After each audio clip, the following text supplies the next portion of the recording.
Vamos a ir a la palabra del Señor. Quiero que me acompañen a segunda carta a Timoteo, capítulo 1, versículo del 3 al 8. Segunda carta a Timoteo, capítulo 1, versículo del 3 al 8. Cuando lo tengan, digan un fuerte amén. Ya ustedes desayunaron y almorzaron, entonces les oye un poquito fuerte.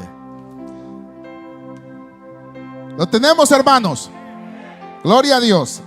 Dice la palabra del Señor: doy gracias a Dios, al cual sirvo desde mis mayores con limpia conciencia, de que sin cesar me acuerdo de ti en mis oraciones noche y día, deseando verte, al acordarme de tus lágrimas, para llenarme de gozo, trayendo a la memoria la fe no fingida que hay en ti, la cual habitó primero en tu abuela Loida y en tu madre Eunice, y estoy seguro que en ti también. Por lo cual te aconsejo que avives el fuego del don de Dios que está en ti por la imposición de mis manos. Porque no nos ha dado Dios espíritu de cobardía, sino de poder, de amor y de dominio propio. Por tanto, no te avergüences de dar testimonio de nuestro Señor, ni de mí, preso suyo, sino participa de las aflicciones por el evangelio según el poder de Dios. Vamos a cerrar los ojos y le decimos: Padre nuestro que estás en los cielos, te damos gracias, Señor, por esta oportunidad que nos das. Una oportunidad, Padre, de poder no solamente adorarte y exaltarte, Señor, pero traerte alabanza, Señor, de nuestro corazón. Señor, somos seres que necesitamos de ti cada día, cada momento, Señor, necesitamos. Aunque hay veces queremos caminar esta vida creyendo que podemos hacerlo nosotros mismos, pero nos damos cuenta que tú eres aquella gasolina, aquel aire que nosotros necesitamos para poder vivir. Señor, ahora habla a nuestras vidas. Dile, hermano: habla a mi vida, Señor. Quiero de tu consejo celestial. Quiero que tu espíritu redarguye mi corazón. Te lo pedimos en el nombre de Cristo Jesús. Amén y amén. Pueden tomar su asiento en la presencia del Señor. Gloria a Dios, hermanos. Hermanos, iniciamos este año, creo que con grandes propósitos. Creo que cada uno de nosotros tenemos resoluciones, tenemos logros que queremos lograr en nuestra vida. Independientemente sean logros de cristianos o sean logros de personas no cristianas, siempre el fin de todo eso se requiere un esfuerzo y una determinación. Hoy le hemos puesto a este tema: un cristiano fiel y verdadero. Si nos preguntáramos nosotros mismos si nosotros somos cristianos fieles y verdaderos, muchos de nosotros quizás comenzáramos a decir: ¿sabe qué?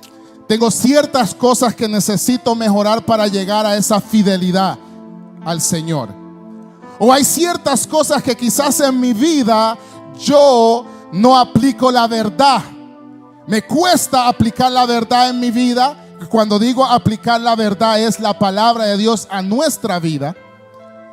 Y entonces comenzamos a ponernos a sentir un poco difícil en nuestro ser, o triste en nuestra vida, porque no damos al blanco, no damos a la anchura. Y entonces la palabra de Dios viene y siempre nos viene a fortalecer en medio de esas dudas que nosotros tenemos.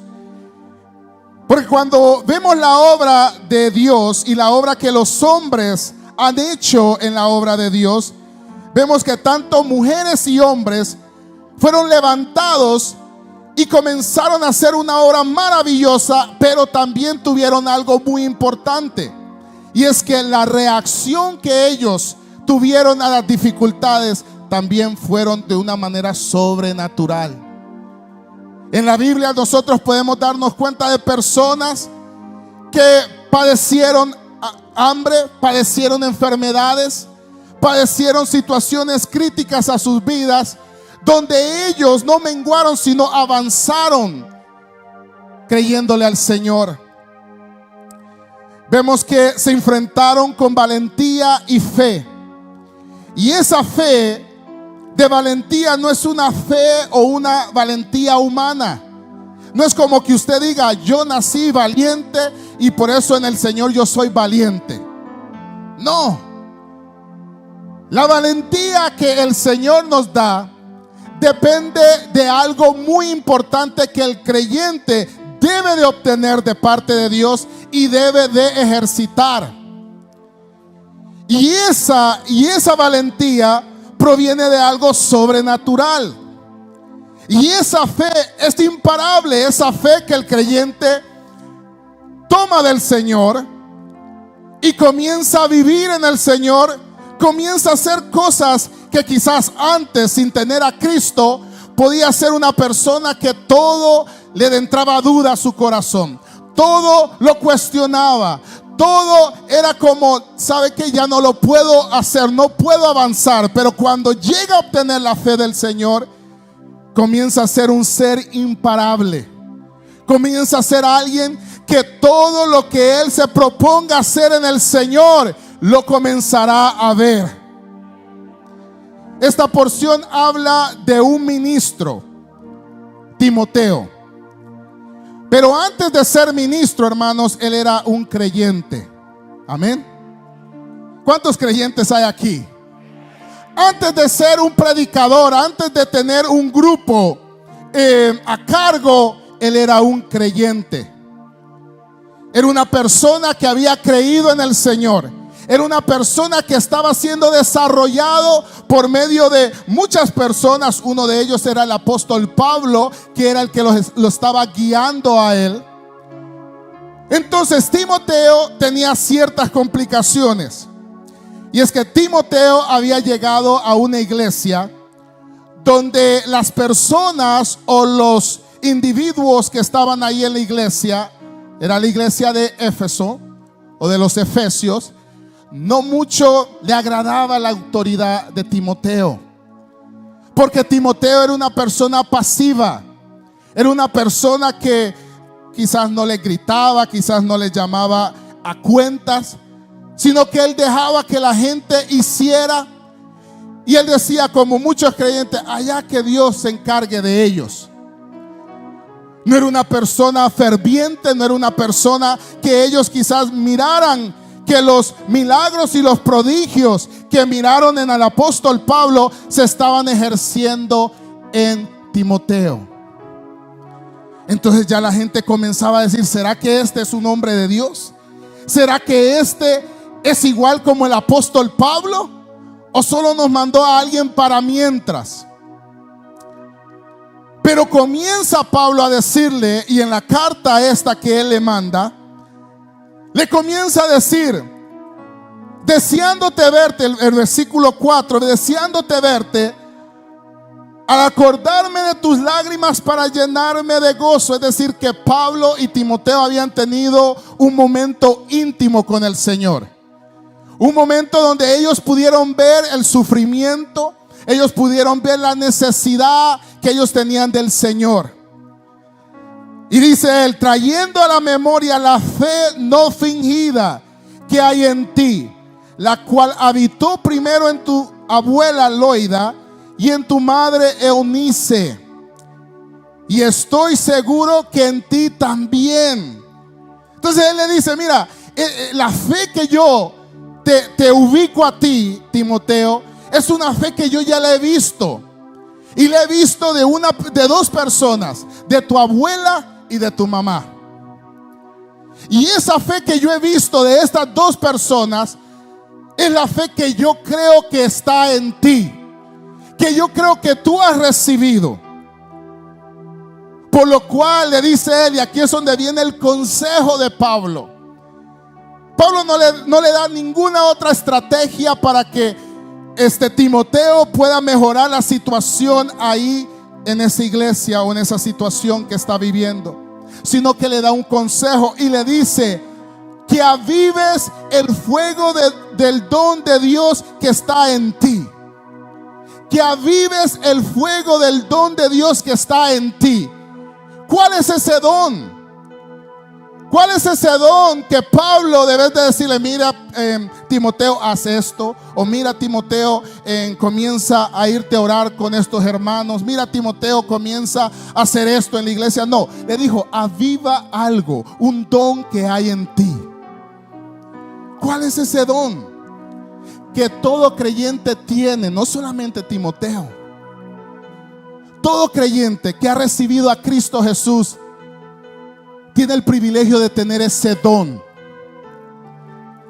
Ese don, hermanos, es el don que nos permite ver más allá de nuestras narices.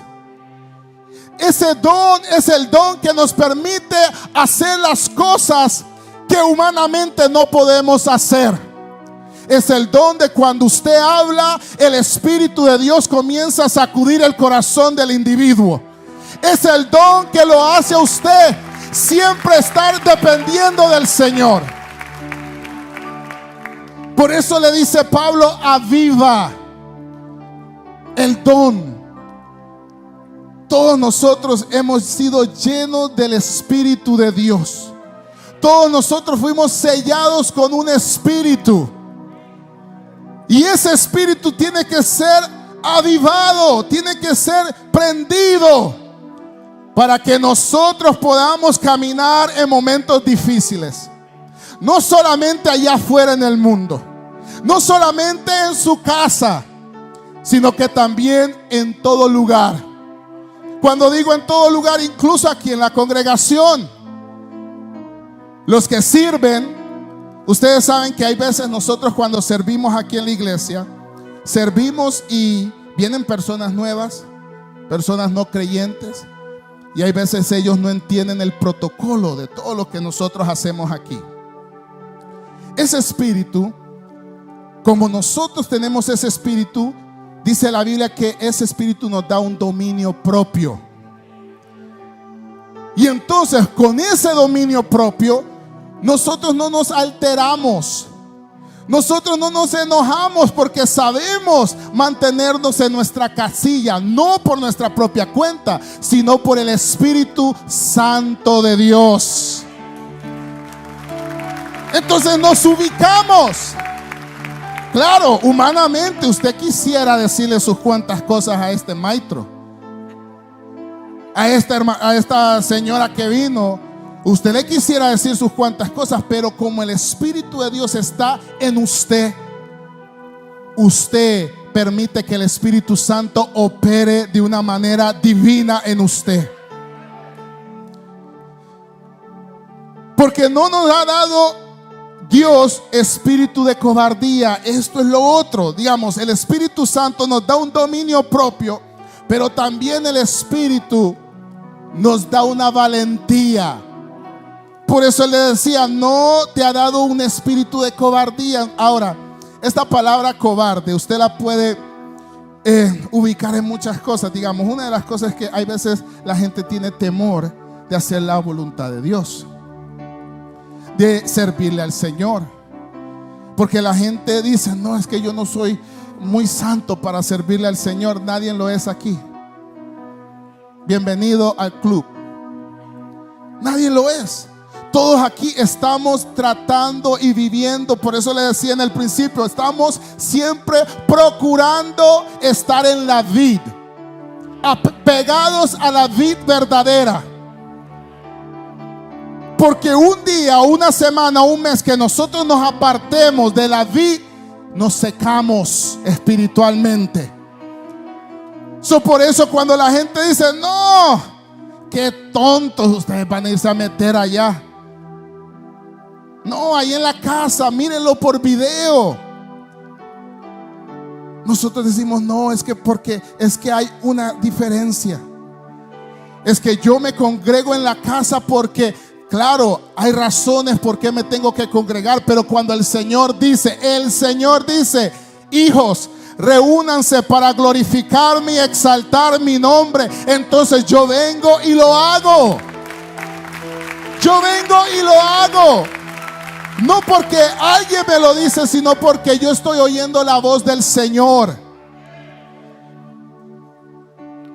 Dice, un espíritu, no nos ha dado un espíritu de cobardía, sino de poder. ¿Ese poder cuál es? Ese poder contra las huestes de Satanás. Ese poder contra el pecado. Ese poder de poder avanzar donde las personas dicen, no hay camino. Hay un camino para el que tiene ese espíritu.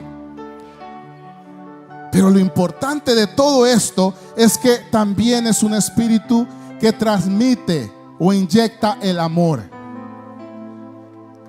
¿Cuál es el amor? ¿Cuál es? Mire, si usted quiere manifestarle el verdadero amor a alguien, ¿cómo usted lo hace? Usted me va a decir, no, si yo le comienzo a explicar en realidad cómo yo manifiesto un amor a alguien, es que me preocupo por esa persona, me preocupo por el bienestar, por lo que le vaya a pasar, me preocupo que le vaya bien, me preocupo si come o no come, digamos, todo eso, esa preocupación en nosotros llama la alerta que es un amor, le tiene un amor a esa persona. Pero el verdadero amor nuestro, hermanos, es cuando nosotros le presentamos al Hijo de Dios a las personas. Ojo, no dijeron amén. Muchos de nosotros, hermanos, si nadie nos hubiera predicado o anunciado al Hijo de Dios, estuviéramos en desgracia ahorita. ¿No dicen amén? Dígalo, pero con infundia, pues.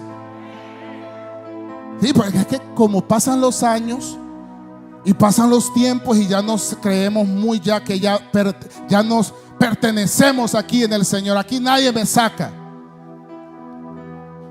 Pero mire, la falta de depender del Señor nos va alejando de Él.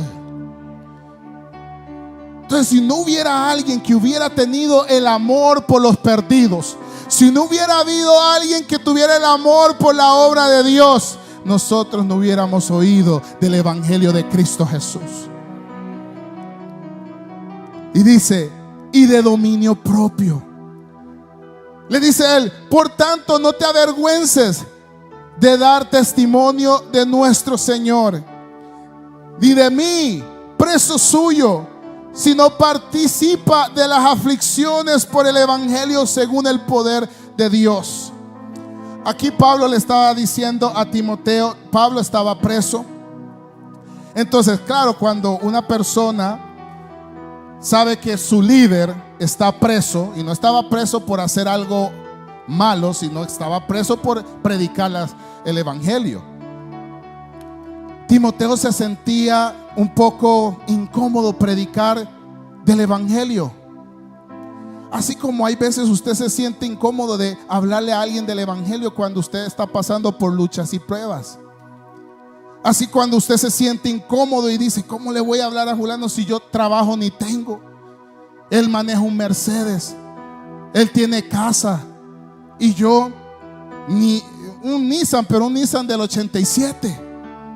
¿Cómo yo le puedo hablar, transmitirle del Señor a esa persona?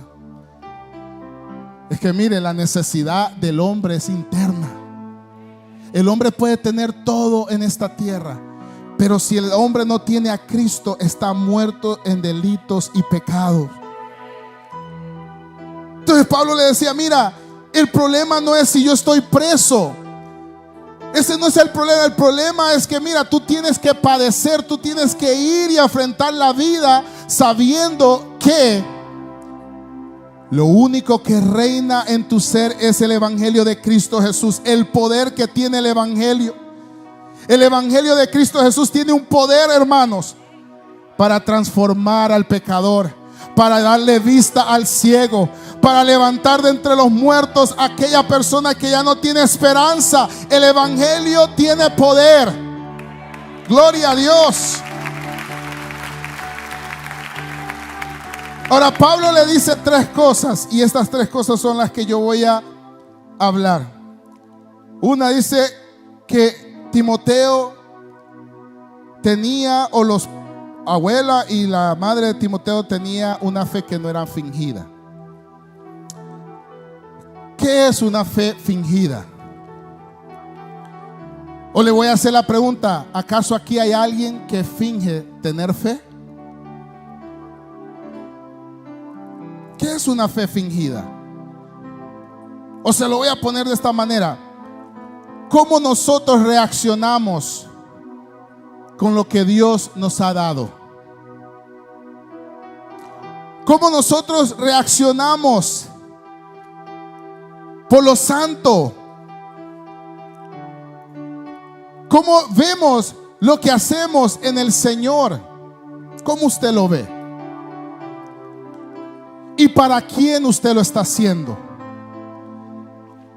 La fe fingida, hermanos, es una cosa que ha dañado a muchos creyentes. Cuando nosotros fingimos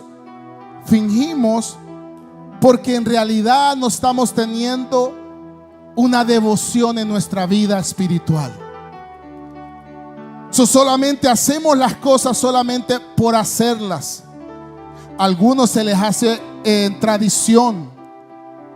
Algunos, así como algunos dicen: no, pues yo soy de la religión popular porque mi abuela, porque mi tía, porque mi papá eran de la religión popular.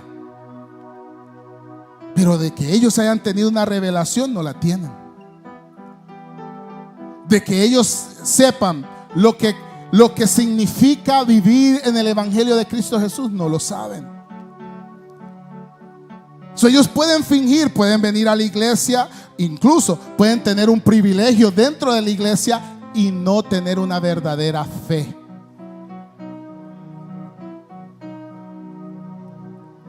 La obra de Dios, ¿qué significa para nosotros? Fíjense, hermanos, que para el creyente fiel y verdadero, la obra de Dios debe ser lo más importante de toda su vida. Solo tres aquí enfrente. Debería ser. ¿Sabe por qué? Pregúntele a aquellas personas que sus hijos están sirviendo en la iglesia. Pregúntele a aquellos abuelos que sus hijos y los hijos de ellos están sirviendo en la iglesia. ¿Acaso la obra de Dios no es importante para ellos? Claro que sí. Porque esa obra ha permitido que sus hijos de sus hijos puedan ser parte de esta gran bendición. La fe fingida, hermanos, es algo que nos desvía del propósito verdadero y nos pone a anhelar otras cosas que no son correctas.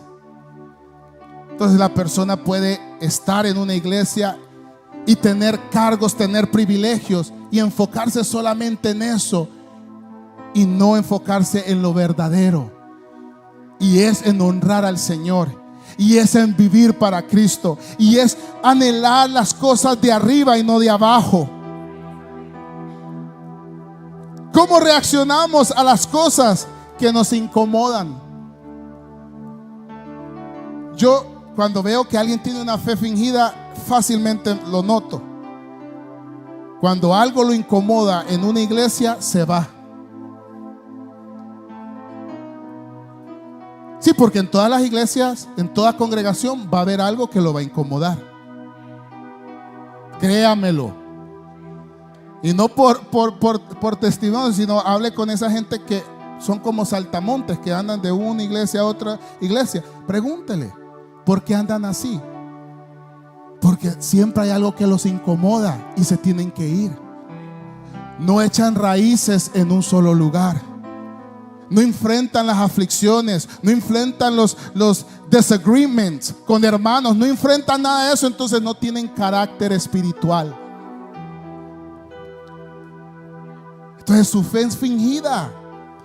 Porque pueden decir, no, aquí vamos con todos para la gloria del Señor. Y si hay algo que no le agrada, se van, escabullen. Otra cosa es cuando hacemos las cosas para el ojo del hombre y no por la devoción que le debemos de tener al Señor. ¿Por qué usted ora? ¿Por qué usted lee la Biblia? ¿Por qué viene a la iglesia? ¿Por qué sirve al Señor? Tiene que ser todo eso por la devoción que usted le tiene a su Señor. Porque si usted lo hace para que el ojo del hombre lo mire, entonces le voy a decir algo, usted va a ser defraudado un día. Tarde y temprano usted va a ser defraudado y la realidad de su fe va a ser expuesta. Hay una historia, y es que Judas, el que entregó al Señor, echó fuera demonios, estuvo al lado del Señor, comió con el Señor, disfrutó todas las cosas que los otros discípulos disfrutaron con el Señor. Pero Judas estaba con el Señor por la fama. Porque mire hermanos, estar con el Señor, toda la gente llegaba y toda la gente le preguntaba y todos los milagros. Entonces estar junto a Él era algo no de glamour, pero era algo sensacional, hermanos, de ser parte de los discípulos del Señor. Pero Judas estaba por esa fama, no estaba por el Señor. ¿Y qué sucedió? Que por unas monedas él lo entregó. Y le digo, hermanos, él estuvo ahí, participó, hizo lo mismo que Pedro hizo, que los demás apóstoles hicieron. Pero su fe era una fe fingida. Su fe era una fe fingida. Es que el que finge, tarde y temprano va a demostrar sus intenciones. Los que fingen su fe, tarde y temprano van a mostrar sus intenciones. El segundo es viviendo en el fuego del don de Dios. Mira, hermano, Dios ha depositado dones, talentos en cada uno de los creyentes. Pero el don de tener el Espíritu Santo, el don de ser revestido del Espíritu de Dios, no se compara. Por eso Pablo le dijo: aviva ese don. Cuando te sientas que estás volando bajo, cuando te sientas que ya no quieres seguir adelante, cuando te sientas que el congregarte es un cansancio, aviva el don de Dios que está en ti. Aviva eso. Mire, yo lo percibo como una súplica de Pablo, y espero que el Espíritu Santo se lo transmita a usted como una súplica. El tener un privilegio no aviva el don que usted tiene adentro. Más bien hay veces hasta lo hace más ogro, más impío. No, lo que lo aviva usted es el de estar continuamente buscando del Señor, pidiéndole al Señor que le dé un baño de agua fría para despertar y así hacer la voluntad de Él correctamente. Los dones, el don que hay en mí no es mío. El Señor me lo ha dado para ministrarlo a otros. Entonces, por eso, hermanos, Pablo le decía a él: mantén la comunión con el Espíritu Santo. Mantén la comunión con el Espíritu Santo en todo lugar, en todo momento. Y si tú lo has defraudado, ven delante de mí y pídeme perdón. para que pueda ser revestido otra vez de ese poder que nosotros no podemos ir una milla sin Él. Un espíritu de valentía para obrar. Tenemos que tener ese espíritu para hacer la labor que el Señor nos ha mandado a hacer. Usted no lo puede hacer con la fuerza humana. Usted lo puede intentar, pero por eso hay veces, hermanos, nos sentimos todos afligidos. Nos sentimos como que hacemos mucho y recogemos poco, porque lo estamos haciendo con nuestra fuerza. Pero esto siempre ha sido espiritual. Esto siempre ha sido espiritual. El estar en la presencia de Dios, el buscar, tiene que ser algo que nosotros anhelemos. Pero lo más importante que eso, cuando nosotros comenzamos a ejercer de esta manera, usted va dejando una herencia incorruptible.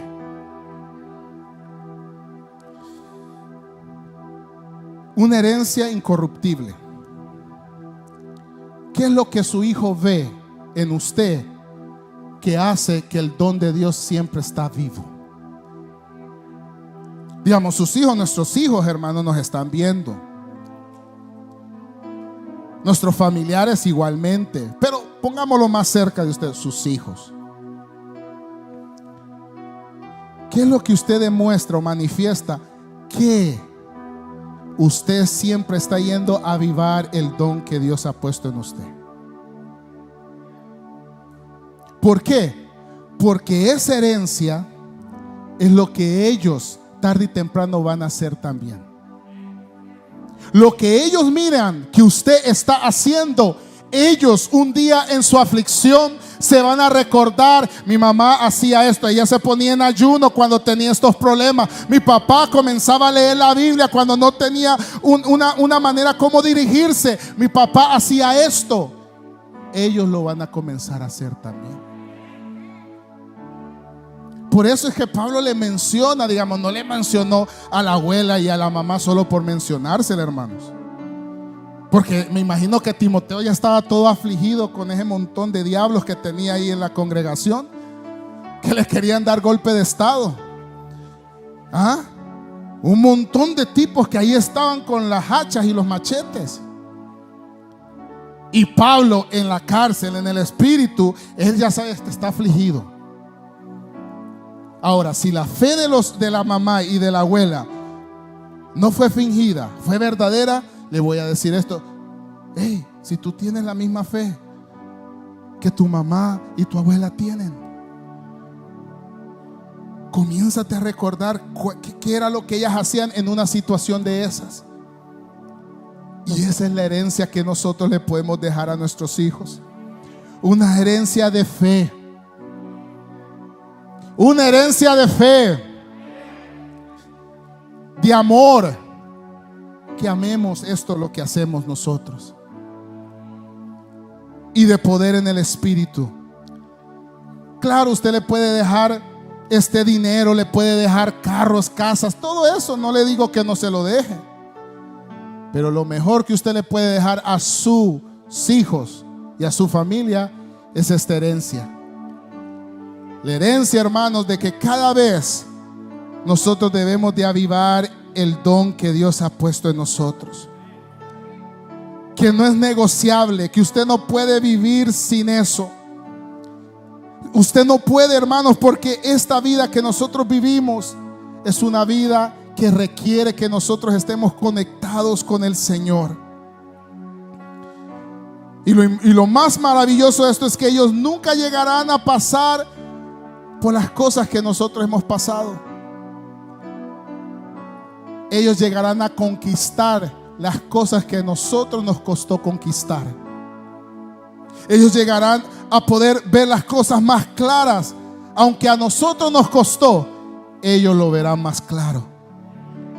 Entonces el Señor hoy nos dice: ¿cómo podemos llegar a ser cristianos fieles y verdaderos? No tenemos que hacer tantas cosas, hermano.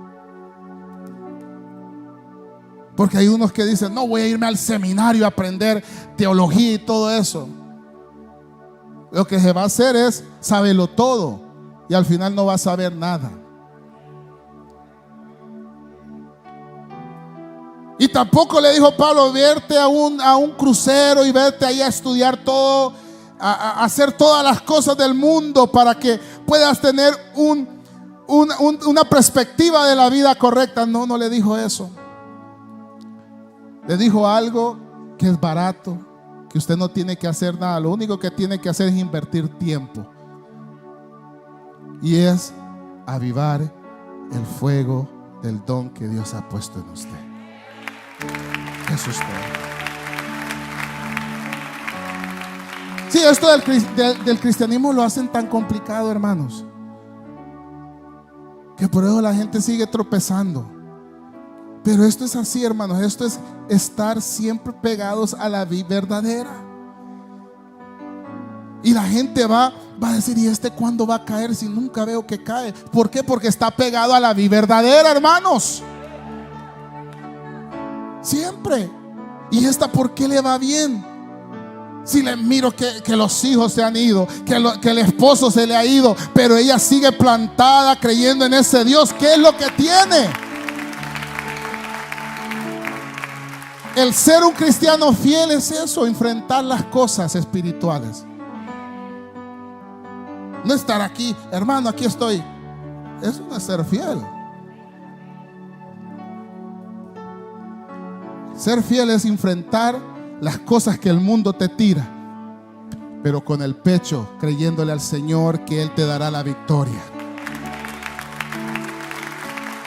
Y verdadero, porque lo que usted lee lo aplica. Cualquier cosa, el Señor dice que dejemos toda gritería, toda maledicencia, todo orgullo. Lo tengo que dejar. Y le va a costar y usted está...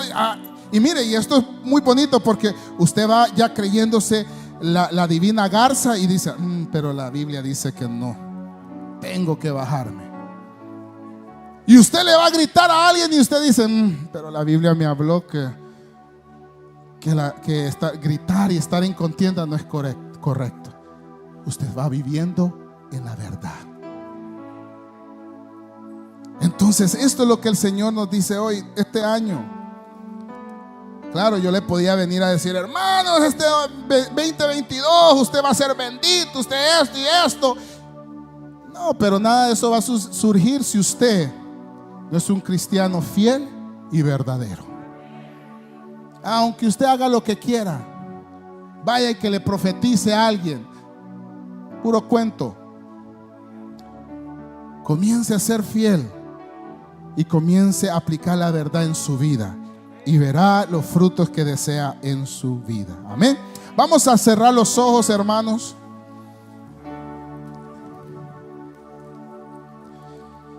Sí, Señor, te damos gracias, Padre. Señor, hay una inmensa necesidad que tenemos de ti, Señor Jesús.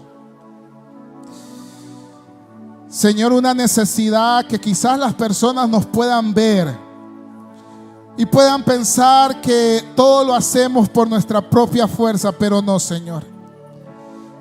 Es una necesidad que cada día necesitamos de ti,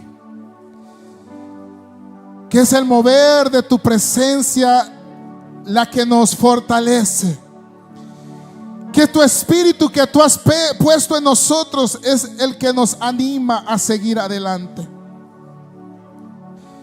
Señor, enséñanos a ser cristianos fieles y verdaderos. No solamente fieles con nuestro cónyuge, sino fieles a lo que tú nos has entregado a nosotros. Esta bendita obra que a precio de sangre la has entregado a nosotros. Sí, Señor, enséñanos a ser verdaderos, a aplicar tu verdad. Esa palabra de justicia que siempre esté de recordatorio en nuestra alma, para que nosotros podamos ejecutar tu voluntad. ¿Por qué no te pones en pie y vamos a adorar al Señor un momento? Oh, sí, Señor.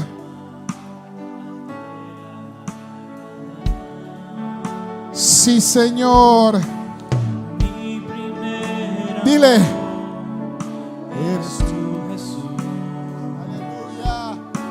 Mi alma anhela agradar. Con todo tu corazón, dile. Quiero ser fiel a ti, Señor.